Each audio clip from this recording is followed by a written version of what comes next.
Business ഡയലോഗിലേക്ക് സ്വാഗതം.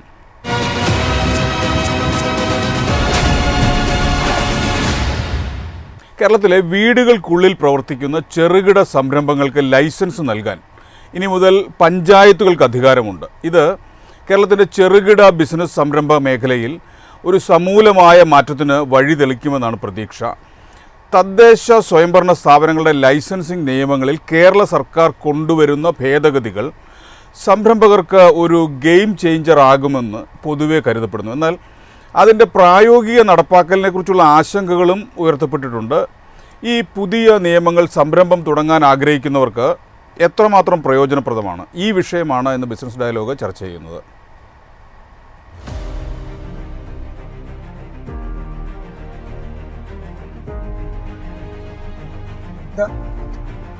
ഞാനാണോ പറയണ്ടേ?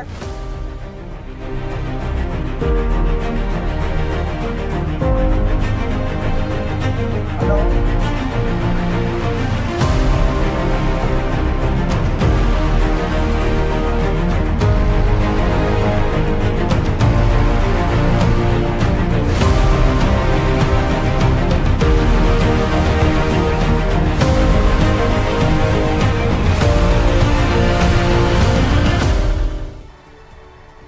ഈ ചർച്ചയിൽ എന്നോടൊപ്പം വ്യവസായ വകുപ്പ് മുൻ സെക്രട്ടറി ടി.എസ്. ചന്ദ്രൻ, സംരംഭക വിദഗ്ധൻ Baiju Nedunkeri, Kerala state small industries association president A. Nizaruddin എന്നിവർ.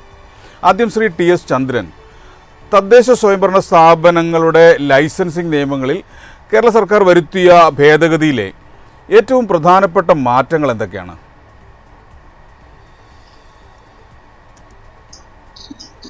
രണ്ടായിരത്തി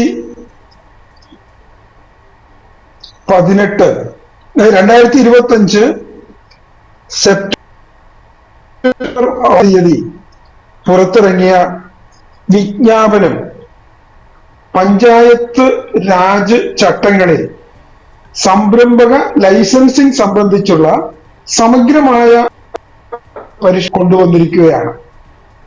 കേരളത്തിലെ വ്യവസായികൾ കാലങ്ങളായി ആവശ്യപ്പെടുന്ന ഒരു കാര്യമാണ് ഈ വ്യവസായങ്ങൾ തുടങ്ങുന്നതിനുള്ള ലൈസൻസിംഗ് സമ്പ്രദായം ലളിതമാക്കണം, ലളിതവൽക്കരിക്കണം എന്ന ഭാഗമായിട്ട് സംസ്ഥാന വ്യവസായ വാണിജ്യ വകുപ്പ് 2018 Kerala investment promotion and facilitation act എന്നൊരു നിയമം കൊണ്ടുവന്നു. 2019 MSME ഫെസിലിറ്റേഷൻ നിയമപരിഷ്കാരങ്ങളിലൂടെ സംരംഭക ലൈസൻസുകൾ ലളിതവൽക്കരിക്കുന്നതിന് വേണ്ട നടപടികളുമായി മുന്നോട്ട് പോയി. അപ്പോഴും അവശേഷിക്കുന്ന ഒരു പ്രധാനപ്പെട്ട കാര്യം, ഈ പഞ്ചായത്തുകൾക്കും മുനിസിപ്പാലിറ്റികൾക്കും കോർട്ടുകൾക്കും ഒക്കെ വ്യവസായങ്ങൾക്ക് ലൈസൻസ് കൊടുക്കുന്നതിന് വേണ്ട അധികാരം അതിനെ ലഘൂകരിക്കുക എന്ന ഒരു വിഷയം. അതുപോലെ തന്നെ മറ്റ് പല സംസ്ഥാനങ്ങളും എടുത്തു കഴിഞ്ഞാൽ, ഇപ്പൊ ഗുജറാത്തിൽ പോയാൽ, കർണാടകയിൽ പോയാൽ, ആന്ധ്രാപ്രദേശിൽ പോയാൽ, ഇതുപോലുള്ള സംസ്ഥാനങ്ങളൊക്കെ എടുത്തു കഴിഞ്ഞാൽ, വ്യാവസായികമായി മുന്നിൽ നിൽക്കുന്ന സംസ്ഥാനങ്ങളൊക്കെ എടുത്തു കഴിഞ്ഞാൽ, അവിടെ വ്യവസായം തുടങ്ങുന്നതിന് അല്ലെങ്കിൽ സംരംഭം തുടങ്ങുന്നതിന് തദ്ദേശ സ്വയംഭരണ സ്ഥാപനങ്ങളുടെ യഥാർത്ഥത്തിൽ ആവശ്യമില്ല. അപ്പൊ കേരളത്തിലാണ് ഇത്തരത്തിലൊരു ചട്ടം പിന്തുടരുന്നത്. പക്ഷെ അത് ഒറ്റയടിക്ക് ഇത് നിരോധിക്കാൻ കഴിയില്ല. അതുകൊണ്ട് തന്നെ ഘട്ടം ഘട്ടമായിട്ട് പഞ്ചായത്ത് രാജിന് ലൈസൻസിങ് ചട്ടങ്ങളുടെ അധികാരം ലഘൂകരിക്കുന്ന നിയമമാണ് ഇപ്പോൾ കൊണ്ടുവന്നിട്ടുള്ളത്. ഇതിലെ പ്രധാനപ്പെട്ട പ്രൊവിഷൻസ് പരിശോധിക്കുകയാണെങ്കിൽ, ഒന്ന്, ഈ സംരംഭങ്ങൾ 2 കാറ്റഗറി ആയിട്ട് തിരിച്ചിരിക്കുന്നു. ഒന്ന്, മാനുഫാക്ചറിങ് ഇൻഡസ്ട്രീസ്. 2, മാനുഫാക്ചറിങ് ഇൻഡസ്ട്രീസ് ആണ് കാറ്റഗറി 1 വരുന്നത്. 2, service industries and trade industries. അപ്പൊ ഇങ്ങനെ 2 കാറ്റഗറി ആയിട്ട് തിരിച്ചിരിക്കുന്നു. അതുപോലെ തന്നെ പഞ്ചായത്ത് ലൈസൻസ് പല ആക്ടിവിറ്റി പറയാവുന്ന പ്രധാനപ്പെട്ട ഒരു കാര്യം, സൂക്ഷ്മ ചെറുകിട വ്യവസായ മേഖലയിലെ ഗ്രീൻ വൈറ്റ് കാറ്റഗറിയിൽ വരുന്ന പൊല്യൂഷൻ കൺട്രോൾ ബോർഡിന്റെ കാറ്റഗറൈസേഷൻ അനുസരിച്ച് വരുന്ന വ്യവസായ സംരംഭങ്ങൾ ഇനിമേൽ തദ്ദേശ സ്വയംഭരണ സ്ഥാപനങ്ങളുടെ, അതായത് പഞ്ചായത്തിന്റെ ലൈസൻസ് എടുക്കേണ്ടതില്ല. മുനിസിപ്പാലിറ്റിയുടെ കാര്യം ഇവിടെ പറഞ്ഞിട്ടില്ല. മുനിസിപ്പാലിറ്റിക്ക് ഇതേപോലെ അപ്പൊ അത് ഉടനെ പ്രതീക്ഷിക്കാം. അതുപോലെ പഞ്ചായത്തിൽ ഇനി ഗ്രീൻ വൈറ്റ് കാറ്റഗറിയിൽപ്പെട്ട സംരംഭങ്ങൾക്ക് ലൈസൻസ് എടുക്കേണ്ടതില്ല, പകരം ഒരു രജിസ്ട്രേഷൻ എടുത്താൽ മതി. പക്ഷേ സ്റ്റാറ്റ്യൂട്ടറി ആയിട്ട് അടയ്ക്കേണ്ട ഫീസ് അവർ അടയ്ക്കണം. ഇതാണ് ഒരു പ്രൊവിഷൻ. അതിൽ ഗ്രീൻ വൈറ്റ് കാറ്റഗറി കേരളത്തിൽ രജിസ്റ്റർ ചെയ്യപ്പെടുന്ന 80% വ്യവസായ സ്ഥാപനങ്ങളും ഗ്രീൻ വൈറ്റ് കാറ്റഗറിയിൽ വരുന്നതാണ്. റെഡ് ഓറഞ്ച് കാറ്റഗറിയിൽ വരുന്നത് മൊത്തം രജിസ്റ്റർ ചെയ്യപ്പെടുന്ന സംരംഭങ്ങളുടെ 20% താഴെ. ഈ വ്യവസായ രംഗത്ത് 80% വ്യവസായ രംഗത്ത്, ട്രേഡിംഗ് രംഗത്തല്ല ഞാൻ പറഞ്ഞത്, വ്യവസായ രംഗത്ത് 80% സംരംഭങ്ങൾക്ക് ഇതിന്റെ ഒരു ഗുണം കിട്ടും. അതുപോലെ തന്നെ വീടുകളിൽ തന്നെ വ്യവസായം തുടങ്ങാൻ അനുമതി നൽകുന്നു. വീടുകളിൽ തന്നെ വ്യവസായം തുടങ്ങാൻ കാറ്റഗറിയിൽ വരുന്ന സംരംഭങ്ങളായിരിക്കണം. 5 HP താഴെ അവർ ഉപയോഗിക്കുന്ന 10 ലക്ഷം ഉപയോഗിക്കുന്ന സംരംഭങ്ങളായിരിക്കണം. ശ്രീ ചന്ദ്രൻ, ഞാൻ നടപടിയാണ്. സാങ്കേതിക തടസ്സമുണ്ട്. ശ്രീ ബൈജു നെടുങ്കേരി, ബിസിനസ് ചെയ്യുന്നത് എളുപ്പമാക്കുക എന്നാണല്ലോ ഇതിൻ്റെ ഒരു പ്രധാന ലക്ഷ്യം. ഈ ഭേദഗതികളിലൂടെ അത് കൈവരിക്കാനാകുമെന്ന് താങ്കൾ കരുതുന്നുണ്ടോ? കേരളത്തിന്റെ ഒരു വ്യവസായ സൗഹൃദ ആവാസ വ്യവസ്ഥയെ കുറിച്ച് നമ്മൾ പരിശോധിച്ചാൽ കഴിഞ്ഞ കുറേ വർഷങ്ങളായിട്ട്, ഏകദേശം ഒരു 10-12 വർഷത്തിന്റെ ഒരു ചരിത്രം എടുത്ത് നോക്കിയാൽ ആ ഒരു മാറ്റം വളരെ വേഗത്തിലായിരുന്നു. കാരണം കേരളത്തിന് ഈ ലോകത്തിന്റെ മുന്നിൽ തുറന്നു വെക്കാനുള്ള ഏക അതിജീവന മാതൃക എന്ന് പറയുന്നത് സംരംഭകത്വമാണ്. പലപ്പോഴും നമുക്കറിയാം, നമ്മുടെ നാട്ടിൽ നിന്ന് വിദേശ രാജ്യങ്ങളിലേക്ക് തൊഴിൽ തേടി ആളുകൾ പോവുകയും അവിടെ നിന്നുള്ള പണം കേരളത്തിലേക്ക് ഒരു സമ്പദ് വ്യവസ്ഥയിലാണ് ഒരു ഘട്ടത്തിൽ നമ്മൾ നിലനിന്നിരുന്നത്. എന്നാൽ ഇപ്പോൾ നമുക്കറിയാം, യൂറോപ്യൻ രാജ്യങ്ങളിലേക്ക് അടക്കമുള്ള ഇത്തരത്തിലുള്ള കുടിയേറ്റങ്ങളിലൂടെ അങ്ങോട്ട് പണം കേരളത്തിലേക്ക് വരുന്നില്ല. മറിച്ച് ആ പണം വരുന്നില്ല എന്ന് മാത്രമല്ല, പലപ്പോഴും ഈ ഒരു കുടിയേറ്റത്തിന് അങ്ങോട്ട് സാധ്യതയുണ്ടോ എന്നുള്ളത് നമ്മൾ പത്രത്തിലൂടെയൊക്കെ കഴിഞ്ഞ ദിവസം ഉയർന്ന വലിയ പ്രതിഷേധങ്ങളൊക്കെ നമ്മൾ കണ്ടതാണ്. അപ്പൊ ഇത്തരത്തില് കേരളത്തിലൊരു അഭ്യസ്തവിദ്യരായിട്ടുള്ള വലിയൊരു മാനവ വിഭവശേഷി രൂപീകരിക്കപ്പെടുമ്പോൾ അവരെ അക്കോമഡേറ്റ് ചെയ്യുന്നതിനും അവരെ മുന്നോട്ട് കൊണ്ടുപോകുന്നതിനും സാമ്പത്തിക വ്യവസ്ഥയെ മുന്നോട്ട് ചലിപ്പിക്കുന്നതിനും ഒക്കെ കേരളത്തിന് ഇനി ഒരു മാതൃക എന്ന് പറയുന്നത് സംരംഭകത്വമാണ്. നമ്മൾ പല മേഖലയിലും മുന്നിലായിരുന്നെങ്കിലും സംരംഭകത്വ രംഗത്ത് അല്ലെങ്കിൽ അതിന്റെ ഒരു മുന്നോട്ട് പോക്കിലൊക്കെ നമ്മൾ ഒരു കാലഘട്ടത്തിൽ പിന്നിലായിരുന്നു. കാരണം അതിന് പല കാരണങ്ങളുണ്ട്. അതിന് നമ്മൾ നമ്മുടെ നാട്ടിലെ സാമൂഹ്യ വ്യവസ്ഥിതി, അതുപോലെ തന്നെ നമ്മുടെ കുടുംബങ്ങളിലെ സ്ഥിതികൾ, നമ്മൾ പഠിച്ചു വന്ന കരിക്കുലം, ഇവിടെ ഒന്നും സംരംഭകത്വത്തെ ഒരു പ്രധാന മേഖലയായിട്ട് നമ്മൾ ഒരു കാലഘട്ടത്തിൽ മുന്നേ എടുത്തിരുന്നില്ല. എന്നാൽ കഴിഞ്ഞ ഒരു 10-13 വർഷക്കാലമായിട്ട് ഈ മേഖലയെ കുറിച്ച് അപ്പോഴാണ് സ്റ്റാർട്ടപ്പ് എന്ന് പറയുന്ന ഒരു വേർഡ് പോലും ഉണ്ടായിരുന്നു. മുമ്പ് സംരംഭകത്വം എന്നല്ല പറഞ്ഞത്, സ്വയം തൊഴിൽ എന്നാണ് പറഞ്ഞത്. അപ്പൊ ഈ സ്വയം തൊഴിൽ മാറി അതിന് സംരംഭകത്വമാണെന്നും സംരംഭകത്വത്തിന് ഒരു വലിയ മുന്നോട്ട് പോക്കുണ്ടെന്നും അത് സമ്പദ് വ്യവസ്ഥയെ കൂടുതൽ ഉത്തേജിപ്പിക്കുകയും ജനങ്ങൾക്ക് കൂടുതൽ തൊഴിലവസരങ്ങൾ പ്രദാനം ചെയ്യുകയും നാടിനെ കൂടുതൽ വളർച്ചയിലേക്ക് നയിക്കുകയും ചെയ്യുന്ന ഒരു മേഖലയാണെന്ന് തിരിച്ചറിഞ്ഞുകൊണ്ടാണ് ഗവൺമെന്റ് ഈ മാറ്റത്തിൽ കൊണ്ടുവന്നിരിക്കുന്നത്. അപ്പൊ ഞാൻ പറഞ്ഞു വന്നത്, ഇപ്പൊ നമ്മൾ നടപ്പാക്കിയ single window clearance system, case switch system, അതുപോലെ തന്നെ ഇപ്പോൾ ലൈസൻസുകൾ സുഗമമാക്കി നമ്മുടെ കൊണ്ടുള്ള കേസ് സ്വിച്ച് സിസ്റ്റം വന്നു. ഗ്രിവറൻസ് റിഡ്രസൽ കമ്മിറ്റികൾ, വ്യവസായികൾക്ക് പരാതികൾ കൊടുക്കുന്നതിനും പരിഹാരം തേടുന്നതിനും ഒക്കെ ഗ്രിവറൻസ് റിഡ്രസൽ കമ്മിറ്റികൾ കോടതികളുടെ അധികാരത്തോടെ കേരളത്തിൽ പ്രവർത്തിക്കുന്നു. അതുപോലെ തന്നെ പരിശോധനാ സംവിധാനങ്ങൾ സുഗമമാക്കുന്നതിന് വേണ്ടിയിട്ട് കേസിസ് എന്ന് പറയുന്ന ഒരു പോർട്ടൽ വന്നിരിക്കുന്നു. അപ്പൊ ഇത്തരത്തിൽ കേരളത്തിൽ ഒരു സംരംഭം ആരംഭിക്കുന്നതിന് സഹായിക്കുന്ന ഒരു എക്കോസിസ്റ്റം നമ്മളിപ്പോ രൂപീകരിച്ചിട്ടുണ്ട്. ആ ഇതിപ്പോ എല്ലാം പൂർണ്ണമായെന്ന് ചോദിച്ചാൽ പൂർണ്ണമായിട്ടില്ല. കാരണം നമ്മൾ ഒന്നുമില്ലായ്മയിൽ നിന്നാണ് വന്നു തുടങ്ങിയത്. അപ്പൊ അവിടെ ഇനിയുള്ളൊരു കാലത്ത് ഒരു മുന്നോട്ട് പോകും, ഒരു 10-15 വർഷം കൂടെ കഴിയുമ്പോൾ ഒരു കേരളത്തെ ഒരു വ്യവസായ സൗഹൃദ സംസ്ഥാനമായിട്ട് നിലനിർത്തുന്നതിന് ആവശ്യമായിട്ടുള്ള എല്ലാ ഭൂമികയും നമ്മൾ ഒരുക്കി വെച്ചിട്ടുണ്ട്. ഇനി കുറെ മാറ്റങ്ങൾ കൂടെ വരുത്തി കഴിഞ്ഞാൽ സുഗമമായി ഇവിടെ വ്യവസായം ചെയ്യുന്നതിനുള്ള അവസരം ഒരുക്കും. വലിയ പ്രതിസന്ധികളായി സംരംഭകന്റെ മുന്നിൽ നിന്നിരുന്ന തദ്ദേശ സ്വയംഭരണ വകുപ്പ് സംരംഭക സൗഹൃദമായി സംരംഭകത്വ വർഷാചരണം കഴിഞ്ഞപ്പോൾ അതിന്റെ ഭാഗമായിട്ട് ഒരു തദ്ദേശ സ്വയംഭരണ സ്ഥാപനത്തിലേക്കും ഒരു ഇന്ത്യന്മാരെ നിയമിച്ചുകൊണ്ട് അവിടുത്തെ ജനപ്രതിനിധികളെയും ഉദ്യോഗസ്ഥരെയും വിശ്വാസത്തിനെടുത്തുകൊണ്ട് തദ്ദേശ സ്വയംഭരണ സ്ഥാപനങ്ങളെ കൂടുതൽ സംരംഭക സൗഹൃദമാക്കി സംരംഭക സഭകൾ തദ്ദേശ ഭരണ സ്ഥാപനങ്ങളിലേക്ക് എടുത്ത് നടത്തുന്നു. അപ്പൊ അവർക്ക് ഓരോ തദ്ദേശ ഭരണ സ്ഥാപനങ്ങളിലും സംരംഭങ്ങൾ വരണമെന്നും ആ സംരംഭങ്ങൾ ആ നാടിന്റെ മുഖഛായ മാറ്റുമെന്നും അവിടെ വരുമാന വർധനം ഉണ്ടാക്കുന്നതും ജനപ്രതിനിധികളടക്കം തിരിച്ചറിഞ്ഞു കഴിഞ്ഞു. നമുക്കറിയാം, കേരളത്തിൽ ആത്മഹത്യകൾ നടന്നിട്ടുള്ള സംരംഭകരുടെ ആത്മഹത്യകൾ നടന്നിട്ടുള്ളത് തദ്ദേശ സ്വയംഭരണ സ്ഥാപനങ്ങളുമായിട്ടുള്ള കലഹങ്ങളിലൂടെയാണ്. ഇതൊക്കെ കഴിഞ്ഞ കുറെ കാലങ്ങളായിട്ട് അത്തരത്തിലുള്ള വാർത്തകളൊന്നും നമ്മൾ കേൾക്കുന്നില്ല. അവിടെയൊക്കെ മാറ്റങ്ങൾ വന്നിട്ടുണ്ട്. അപ്പം ഈ പരിശോധന സംവിധാനത്തെ കുറിച്ച് പറഞ്ഞതിനെ കുറിച്ച് ഗവൺമെന്റ് അഡ്രസ് ചെയ്തു. ലൈസൻസിങ് സമ്പ്രദായമാണ് കേരളത്തിൽ ഏറ്റവും കൂടുതൽ ബുദ്ധിമുട്ടായിട്ട് പറഞ്ഞിരുന്നത്. അതിനിപ്പോ നമുക്ക് KCC സിസ്റ്റം നിലവിൽ വന്നു. ഒരു അഫിഡവിറ്റ് ഫയൽ ചെയ്താൽ പിറ്റേ ദിവസം നമുക്ക് വ്യവസായം ആരംഭിക്കാം. 3.5 വർഷക്കാലത്തേക്ക് അതിന് പരിരക്ഷയുണ്ട്. വീടുകളിൽ വ്യവസായം ആരംഭിക്കുന്നതിന് മുന്നേ അനുമതി ഉണ്ടായിരുന്നു. പക്ഷെ അവിടെയും ഈ പഞ്ചായത്തിന്റെ ലൈസൻസുകൾ ലഭിച്ചിരുന്നില്ല. പഞ്ചായത്തിൽ അത് ചട്ടം ഉണ്ടായിരുന്നില്ല എന്നുള്ളതാണ് പ്രശ്നം. അപ്പൊ അതിനിപ്പോ ചട്ടം ഉണ്ടാക്കിയിരിക്കുന്നു. പഞ്ചായത്തിന്റെ വീടുകളിൽ ആരംഭിക്കുന്ന വ്യവസായങ്ങളെ നമുക്ക് പഞ്ചായത്തുകളിൽ രജിസ്റ്റർ ചെയ്യാം. ആ രജിസ്റ്റർ ചെയ്യാൻ അപ്പൊ എന്താ, വായ്പ കിട്ടുന്നതിന് എളുപ്പമായി.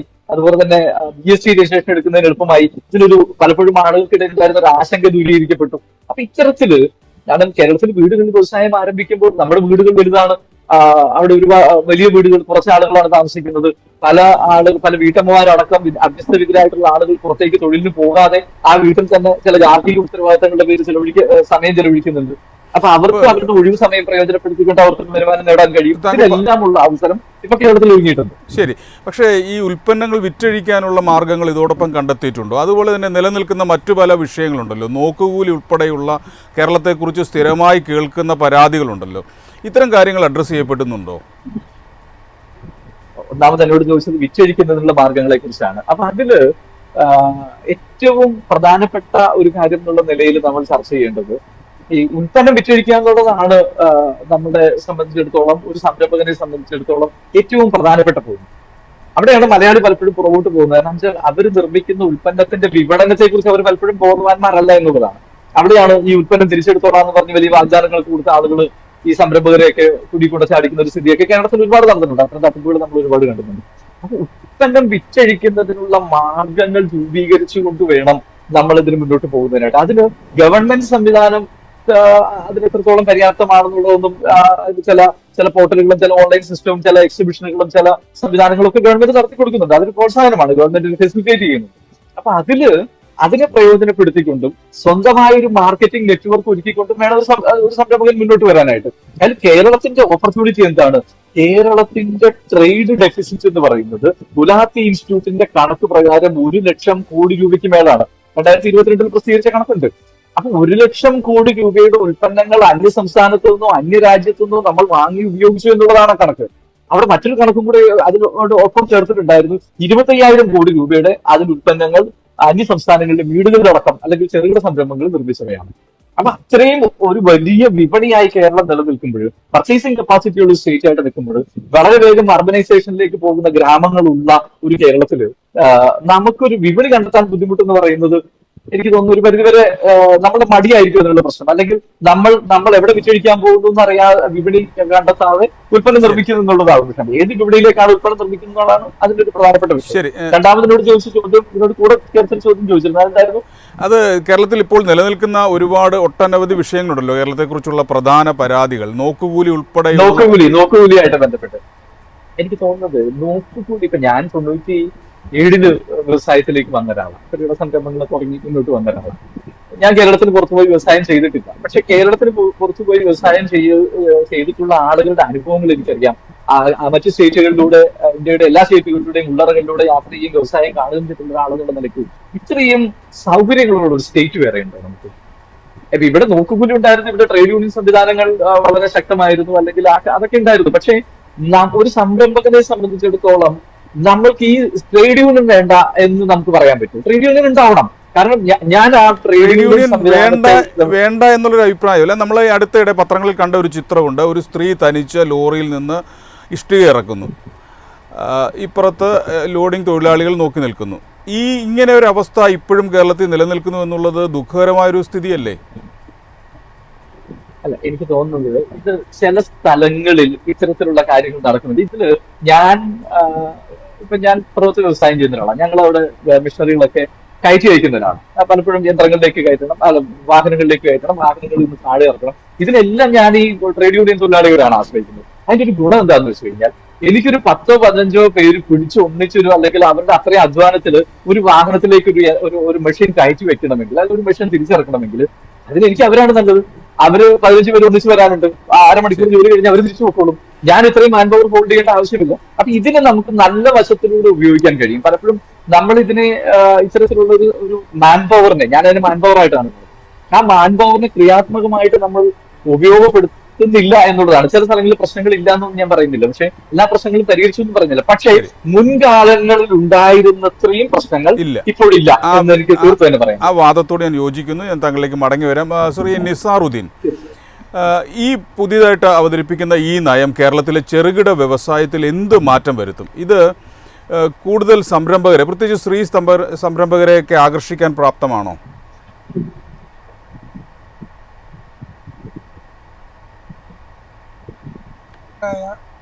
സ്ത്രീകളുടെ എണ്ണം അല്ലെങ്കിൽ കുടുംബിനികളുടെ എണ്ണം വളരെ കൂടുതലാണ്. മറ്റ് സംസ്ഥാനങ്ങളെ അപേക്ഷിച്ച് കേരളത്തിൽ അണുകുടുംബമാണ്. എന്നാൽ ഏറ്റവും കൂടുതൽ 10,000-3000 സ്ക്വയർ ഫീറ്റുള്ള വീടുകളുണ്ട്. ബിരുദധാരികളും ബിടെക് ബിരുദധാരികളും MB ബിരുദധാരികളായ വീട്ടമ്മമാരാണ് ഇപ്പോൾ ഉള്ളത്. ഇവരെ ക്രയശേഷി വർദ്ധിപ്പിക്കാൻ വേണ്ടി തന്നെയാണ് മറ്റ് സംസ്ഥാനങ്ങളിൽ ചെയ്യുന്ന പോലെ നാനോ യൂണിറ്റുകൾ, മൈക്രോ യൂണിറ്റുകൾ കൂടെ ഈ സംരംഭകരാകാൻ കഴിയുന്നുള്ളതാണ്. അതിലാണ് ഇപ്പം നമ്മൾ ഈ ഈസ് ഓഫ് ഡൂയിങ് ബിസിനസ്സിൻ്റെ ഭാഗമായിട്ടാണ്ട് 3 ലക്ഷം സംരംഭകർ വന്നതിനകത്ത് 1/3 സ്ത്രീ സംരംഭകരാണ് വന്നിരിക്കുന്നത്. എന്നാൽ അതിൽ ഈ സംരംഭകത്വം പ്രോത്സാഹിപ്പിക്കുന്നതിന് നമ്മൾ ഉപയോഗിച്ചുകൊണ്ടിരിക്കുന്ന ഭവനങ്ങളിൽ തന്നെ നല്ലൊരു ശതമാനം 5 HP മോഡൽ താഴെ ഉപയോഗിക്കുന്ന രീതിയിലുള്ള ഫുഡ് ബേസ്ഡ് യൂണിറ്റുകളായാലും അതേപോലെ ടൈലറിങ് യൂണിറ്റുകളായാലും ഉൾപ്പെടെയുള്ള യൂണിറ്റുകൾ അവർക്ക് ചെയ്യാൻ കഴിയും. അതിനിപ്പം നേരത്തെ സൂചിപ്പിച്ച പോലെ തന്നെ ഒരു 80% വൈറ്റ് ഗ്രീൻ കാറ്റഗറിയിൽ വരുന്നതാണ്. അതിലിപ്പോഴും പൊല്യൂഷൻ കൺട്രോൾ ബോർഡ് ഓറഞ്ച് കാറ്റഗറിയിൽ നിന്ന് ഗ്രീനിലേക്കും ഗ്രീനിൽ നിന്ന് വൈറ്റിലേക്കും വരുന്നുണ്ട്. ഒരു വലിയൊരു മാറ്റം ഈ മാസം തന്നെ വരാൻ പോവുകയാണ്. അതിൽ രജിസ്ട്രേഷൻ 10 ലക്ഷം രൂപ എന്നുള്ള അത് മാറ്റി 50 ലക്ഷം രൂപയുള്ള മുതൽ മുടക്കുന്നതിന് എടുത്താൽ മതിയെന്ന രീതിയിലേക്ക് വരികയാണ്. അതേപോലെ പൊല്യൂഷൻ്റെ വരുന്നത് ഈ അപേക്ഷിച്ച 3 ദിവസത്തിനകത്ത് നൽകുന്ന രീതിയിലേക്ക് വരാൻ പോവുകയാണ്. അതിൽ വ്യവസായികൾ ഒരു അഫിഡവിറ്റ് കൊടുത്താൽ മതി. അന്നേരം അതിന് ബയോ ഉൽപ്പന്നങ്ങളായി തന്നെ നമ്മുടെ വ്യവസായികൾക്ക്, സ്ത്രീകൾക്ക് തന്നെ ഇത് ചെയ്യാൻ കഴിയുന്നതിൻ്റെ ഭാഗമായിട്ടാണ് 2025 ഓഗസ്റ്റ് 5-ാം തീയതി ഇറങ്ങിയ ഈ സംരംഭകർക്ക് വേണ്ടി പഞ്ചായത്തിൻ്റെ രജിസ്ട്രേഷൻ മതി എന്നുള്ള ഇത് വന്നത്. ഇതിലൂടെ നമുക്ക് ഈ വീട്ടമ്മമാരായ സ്ത്രീകൾക്ക് മറ്റ് പലർക്ക് 4 പേർക്ക് തൊഴിൽ കൊടുക്കുന്നതോടൊപ്പം അവർക്കൊരു വരുമാനം കൂടെ വരും. ഇത് കേരളത്തിലെ ഗവൺമെൻറ് ഇപ്പോഴത്തെ ഭരണ പ്രതിപക്ഷ ഭേദമന്യേ IAS ഉദ്യോഗസ്ഥർ ഒന്നടങ്കം നമ്മുടെ കേരളത്തിൻ്റെ MSME സെക്ടറിനാണ് ഫോക്കസ് ചെയ്യുന്നത്. നമ്മുടെ ജനസാന്ദ്രതയും ഭൂമിയുടെ ദൗർലഭ്യം വെച്ച് നമ്മുടെ പൊല്യൂഷൻ ഉൾപ്പെടെയുള്ള വരുമ്പോഴത്തേക്ക് ഈ സെക്ടറിന് അത്രയധികം ആകർഷമായി കാണുന്ന രീതിയിലാണ് ഗവൺമെൻറ് കാണുന്നത്. അതിൽ നമ്മുടെ വ്യവസായ വകുപ്പ് കാണുന്ന സമീപനം വളരെ വലുതാണ്. എന്നാൽ വ്യവസായ വകുപ്പിനോടൊപ്പം വ്യവസായ വകുപ്പ് ലൈസൻസിങ് ഏജൻസികളല്ല. ലൈസൻസിങ് ഏജൻസി എന്ന് പറയുന്നത് പഞ്ചായത്തും അല്ലെങ്കിൽ pollution, factories and boilers, food and safety, GST ഇങ്ങനെയൊക്കെയാണ്. അന്നേരം വ്യവസായ വകുപ്പ് മുന്നിട്ട് തന്നെ തദ്ദേശ സ്വയംഭരണങ്ങളുമായിട്ട് ബന്ധപ്പെട്ട് പഞ്ചായത്ത് രാജ് ചട്ടങ്ങൾ ഭേദഗതി ചെയ്യുന്നു. ഇനിയൊരു 103 ചട്ടങ്ങൾ ഭേദഗതി ചെയ്ത് ഈ മാസം തന്നെ കുറച്ച് മാറ്റങ്ങൾ വരാനിരിക്കുകയാണ്. എന്നാൽ ആ ഭേദഗതി ചെയ്യുമ്പം അവിടെ സംരംഭത്വം നൽകാൻ വേണ്ടി ഇന്ന് കേരളത്തിൽ പ്രതിമാസം വരുന്നത് 16,650 കോടി രൂപയാണ് ഒരു മാസം ഇവിടെ വരുന്ന വിദേശ നിക്ഷേപം. 2 ലക്ഷം കോടി രൂപ ഇപ്പം വരുന്നുണ്ട്. ഇത് അടുത്ത സാമ്പത്തിക വർഷമായിട്ട് 3 ലക്ഷം കോടി രൂപ വിദേശ നാടിൽ നിന്ന് ഇവിടെ വരുന്നുണ്ട്. ഇന്ന് ബാങ്കുകൾ ശരി, സാങ്കേതിക തടസ്സമുണ്ട്. പണ്ടത്തെ അപേക്ഷിച്ച് ബാങ്ക് ലോണിന് ഇന്ന് വളരെ നടപടിക്രമം എളുപ്പമാക്കിയിട്ടുണ്ട്. ഒരു 10 ലക്ഷം രൂപ വരെ യാതൊരു ജാമ്യം കൊടുക്കാതെ നൽകുന്ന രീതിയിലുള്ള സംവിധാനം നിലയിൽ വന്നു. ഒരു സ്ത്രീ സംരംഭക അപേക്ഷിച്ചാൽ 15 ദിവസത്തിന് നൽകണം, സർവീസ് ഏരിയ നോക്കല്ലെന്ന് വന്ന് SLDC തീരുമാനം വന്നു.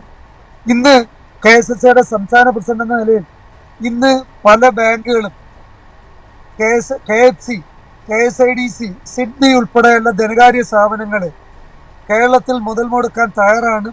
കേരളത്തിൽ ചരിത്രത്തിൽ സിഡ്ബിയുടെ ഒരു GM ആയിട്ടൊരു മലയാളിയാണ്. 5000 കോടി രൂപ നമ്മുടെ കേരളത്തിൽ മുടക്കാൻ അദ്ദേഹം താല്പര്യമാണ്. KFC 5 കോടി വരെ കൊടുക്കാൻ തയ്യാറാണ്. KSIDC മറ്റ് ബാങ്കുകൾ വിളിക്കുന്ന ആ നിലപാടാണ്. ഈ നിലപാട് നമ്മൾ KSIP ടെക്നോളജി 3.5 വർഷം വരെ ലൈസൻസ് ഇല്ലാതെ നമുക്ക് നടത്താം. ഈ KCIT വെച്ച് തന്നെ നമുക്ക് GST രജിസ്ട്രേഷൻ എടുക്കാം, ബാങ്ക് ലോൺ കിട്ടും. ഇതെല്ലാം ഈ സംരംഭങ്ങൾക്ക് ആത്മവിശ്വാസം നൽകുന്നതിനും കൂടുതൽ ഒരു ശുഭാപ്തിയിലേക്കാണ് വരുന്നത്. അതിലൂടെ കേരളത്തിൽ എംപ്ലോയ്മെന്റ് ജനറേഷനും അതേപോലെ ഇൻകം ജനറേറ്റ് ചെയ്യാൻ പറ്റും. അന്നേരം നിലവിലുള്ള നമ്മുടെ മൊത്ത ജനസംഖ്യയുടെ 4-5% വരുന്ന ഈ ഗവൺമെന്റ് എംപ്ലോയിൽ നിന്ന് മാറി ബാക്കി ഇവരിൽ നിന്ന് തന്നെ സംസ്ഥാനം ഒരു പുരോഗതിയിലേക്ക് നയിക്കാൻ ഇത് തീർച്ചയായിട്ടും വളരെയധികം സ്വാഗതാർഹമാണ്, ഒരു വിജയകരമാണ്. ആ ഒരു മാറ്റങ്ങൾ വന്നിട്ടുണ്ട്. ശരി, വ്യക്തമാണ്. ശ്രീ TS ചന്ദ്രൻ, പുതിയ നിയമങ്ങളിൽ അവ്യക്തതകളുണ്ടോ? ഏതൊക്കെ മേഖലയിലാണ് ഈ നിയമം ഏറ്റവും പ്രായോഗികമായി നടപ്പാക്കാൻ കഴിയുക? ഈ പുതിയതായി വന്നിട്ടുള്ള നിയമത്തിൽ യഥാർത്ഥത്തില് കാര്യമായിട്ടുള്ള അവ്യക്തതകളില്ല.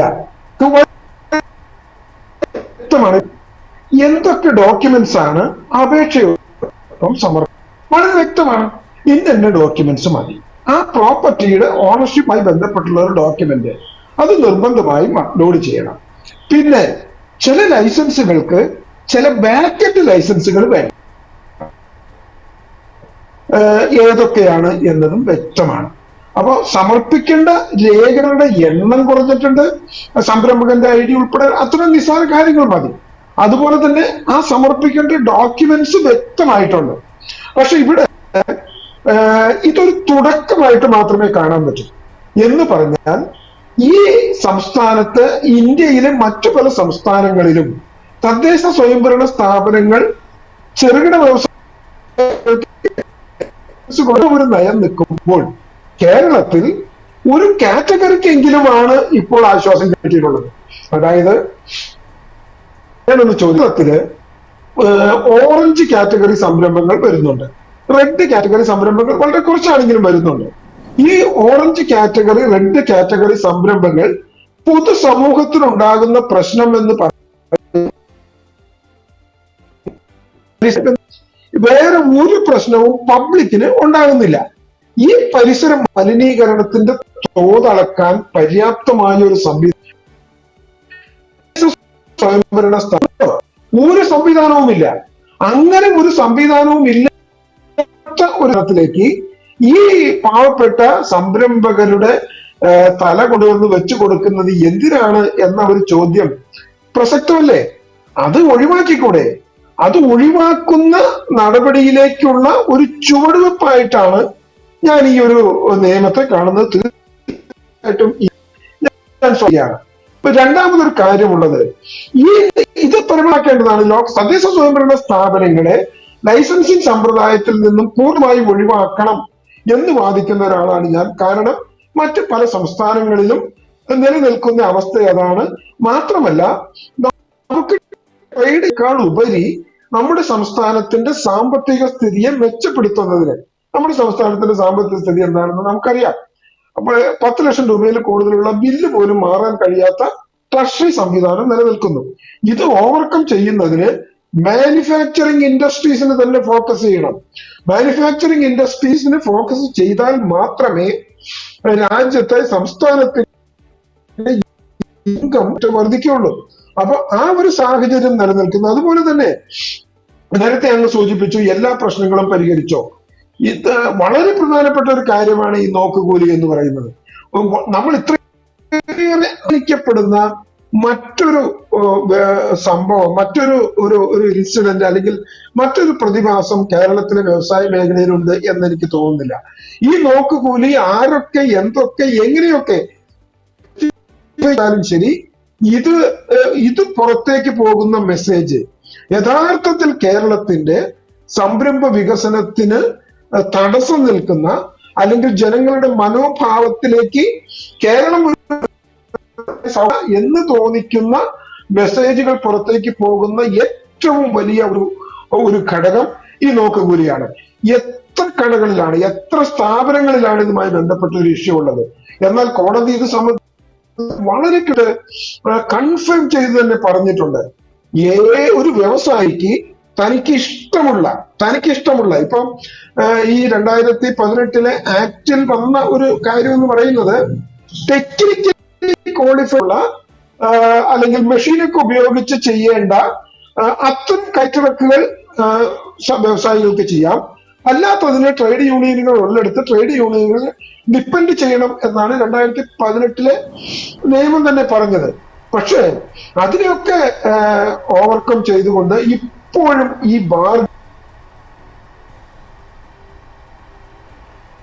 ഈ നിയമം പ്രാബല്യത്തിൽ വരുന്നതോടുകൂടി ബാങ്ക് ലോണുകൾ ലഭ്യമാകും, ബാങ്ക് ലോണുകൾ വളരെ എളുപ്പത്തിൽ ലഭ്യമാകും എന്നാണ് അവകാശപ്പെടുന്നത്. അതിൻ്റെ ഒരു സാധ്യത എത്രമാത്രമാണ്?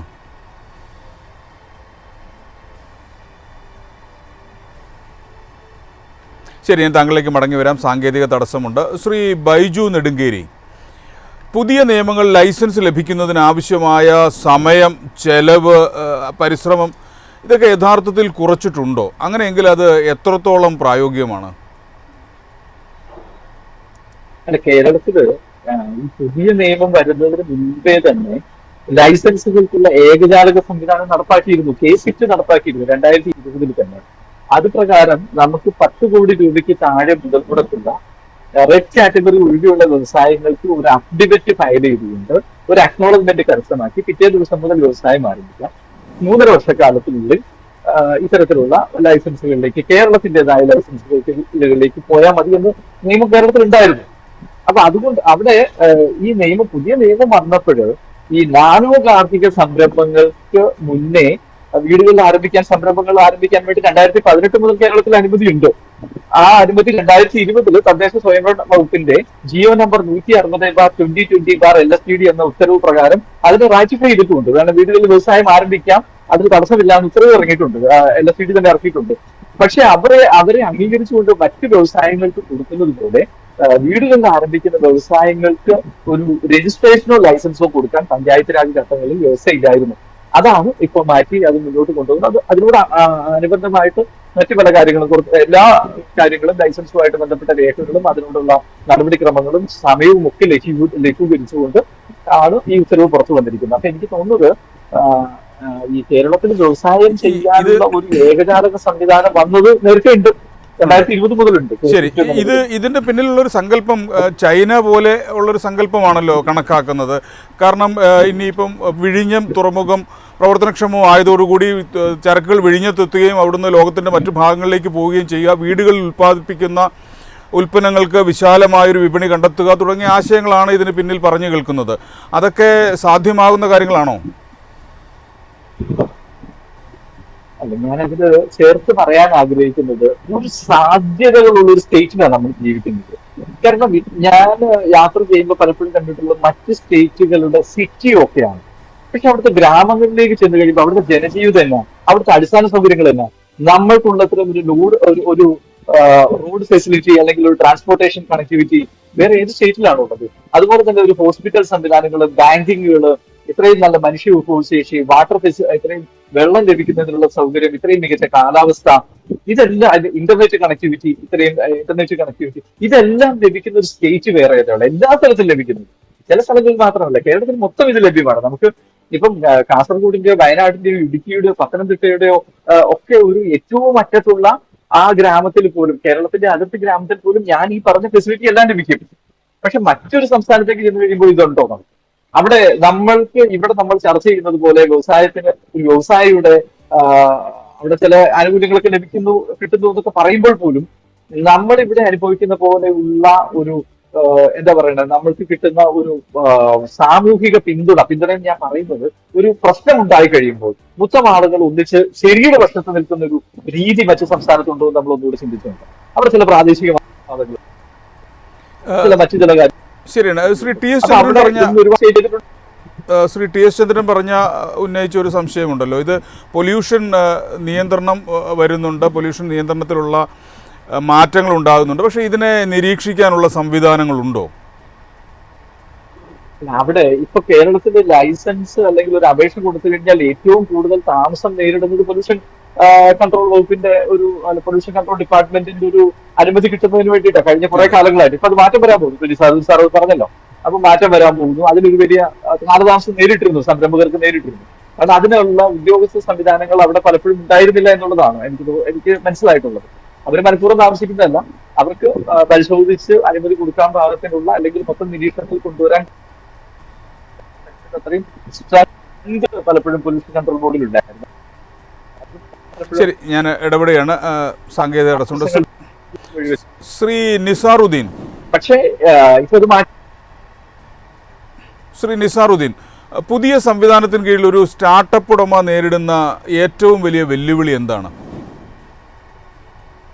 അല്ല, ഈ വെല്ലുവിളിക്കുള്ള പരിഹാരമാണ് ഗവൺമെന്റ് മുൻകൈ എടുത്തുകൊണ്ട് തന്നെ ഇപ്പം നടപ്പിലാക്കുന്നത്. അതാണ് പഞ്ചായത്ത് രാജ് ചട്ടങ്ങളിൽ മാറ്റം വന്നത്. നേരത്തെ 7 നിയമങ്ങളും 10 ചട്ടങ്ങളും ആണെങ്കിൽ ഇപ്പം അതിൽ കൂടുതലും മാറ്റം കൊണ്ടുവരുന്നതിനാണ്.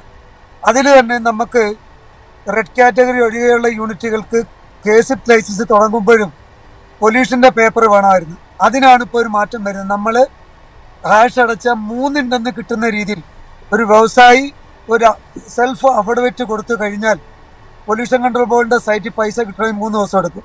അതിനാണ് ഈ ഭേദഗതി വരുന്നത്. എന്നാൽ ഏതൊരു വ്യവസായവും ഇപ്പം 50 കോടി രൂപയിൽ താഴെയുള്ള വ്യവസായം തുടങ്ങുന്നതിന് കേസിറ്റ് അക്നോളജ്മെന്റ് മതി. പക്ഷേ PCBയുടെ കൺസെന്റ് എസ്റ്റാബ്ലിഷ്മെന്റ് വേണമായിരുന്നു. 50 കോടിക്ക് മുകളിൽ വരുന്നതിന് നമ്മുടെ ഗവൺമെന്റ് കോമ്പോസിറ്റ് ലൈസൻസ് 7 ദിവസത്തെ നൽകുമായിരുന്നു. അന്നേരം എല്ലാ വ്യവസായികളുടെ ഒരു പരാതി നമുക്ക് ഈ പൊല്യൂഷൻ കൺട്രോൾ ഭാഗത്തു നിന്നുള്ളതാണ്. കാരണം മറ്റ് ലൈസൻസുകൾക്ക് 3.5 വർഷം സാവകാശം ഉള്ളപ്പോഴും PCBയുടെ കൺസെന്റ് എസ്റ്റാബ്ലിഷ്മെന്റിന് വേണ്ടി ആപ്ലിക്കേഷൻ നൽകിക്കഴിഞ്ഞാൽ 3 മാസം 4 മാസം എടുക്കും.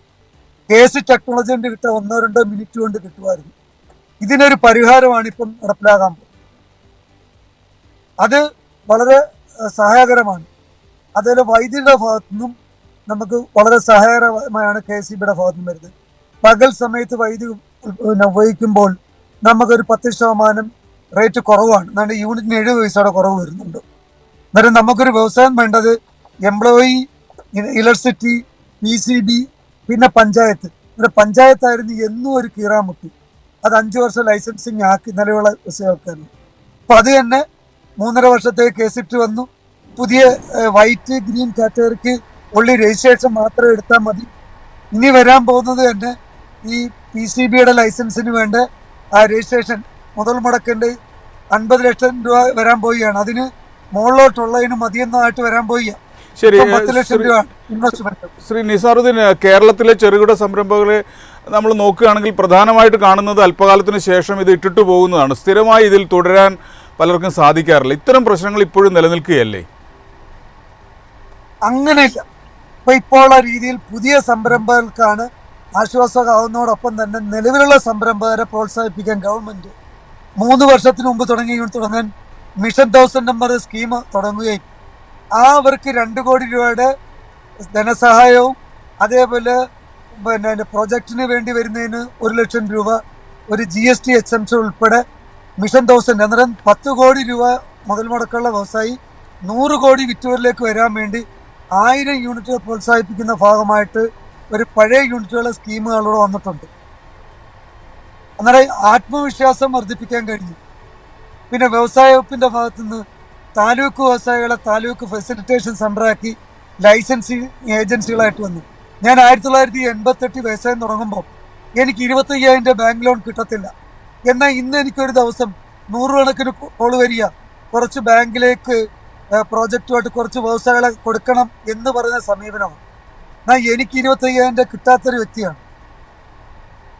ഇന്ന് നല്ല പ്രോജക്റ്റ് ഉണ്ടെങ്കിൽ ബാങ്ക് ലോണോ മറ്റ് സൗകര്യങ്ങളോ ഒരു വിഷയമല്ല.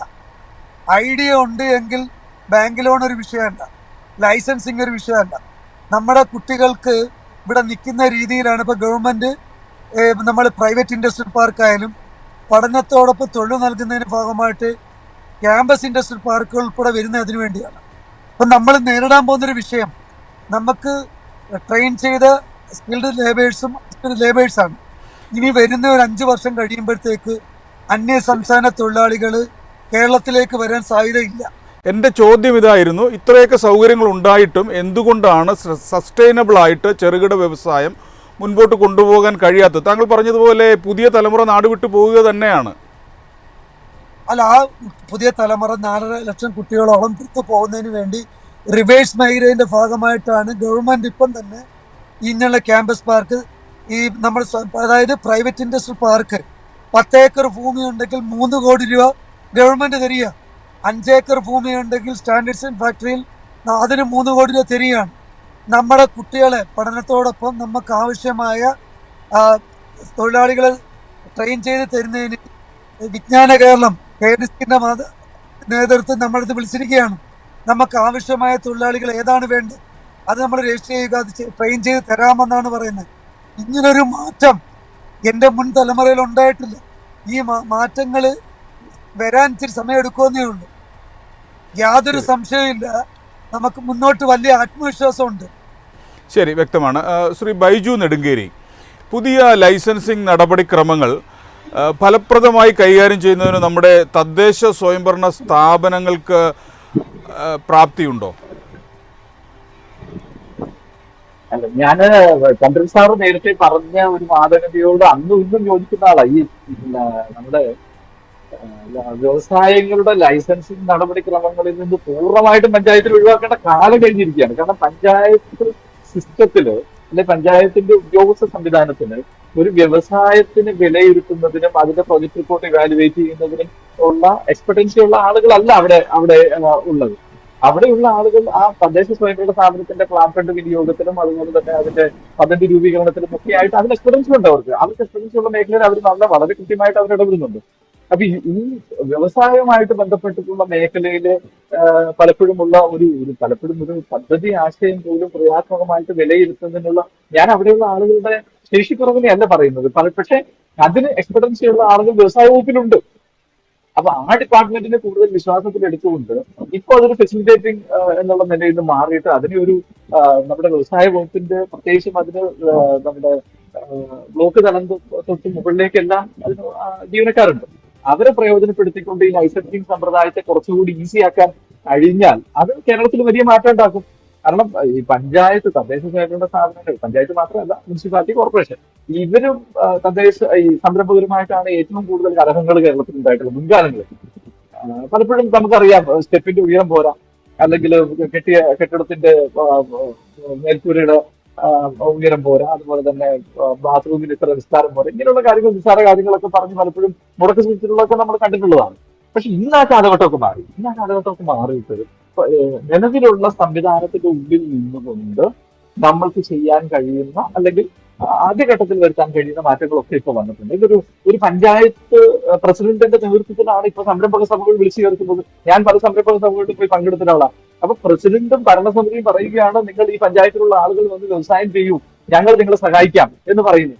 അപ്പൊ ഒരു വ്യവസായിക്ക് തിരിച്ചു ചോദിക്കാൻ ഒരു അവസരം ഉണ്ടായി. എന്താണ്, പ്രസിഡന്റ് നിങ്ങൾ പറഞ്ഞിട്ടല്ലേ ഞാൻ ഈ വ്യവസായത്തിന് ഇറങ്ങിയത്, അപ്പം എനിക്ക് ഇന്ന കാര്യങ്ങൾക്ക് ഇവിടെ ചില ബുദ്ധിമുട്ടുകൾ നേരിടുന്നു, അത് പരിഹരിച്ചു തരണം എന്ന് പറയാൻ അവസരമുണ്ടായിരുന്നു. അത് എനിക്ക് 90-95% ഭരണസമിതികളും കേന്ദ്രത്തിന്റെ ഭരണസമിതികൾ ഇക്കാര്യങ്ങളെ വളരെ കൃത്യമായിട്ട് അഡ്രസ് ചെയ്യുന്നുണ്ട്.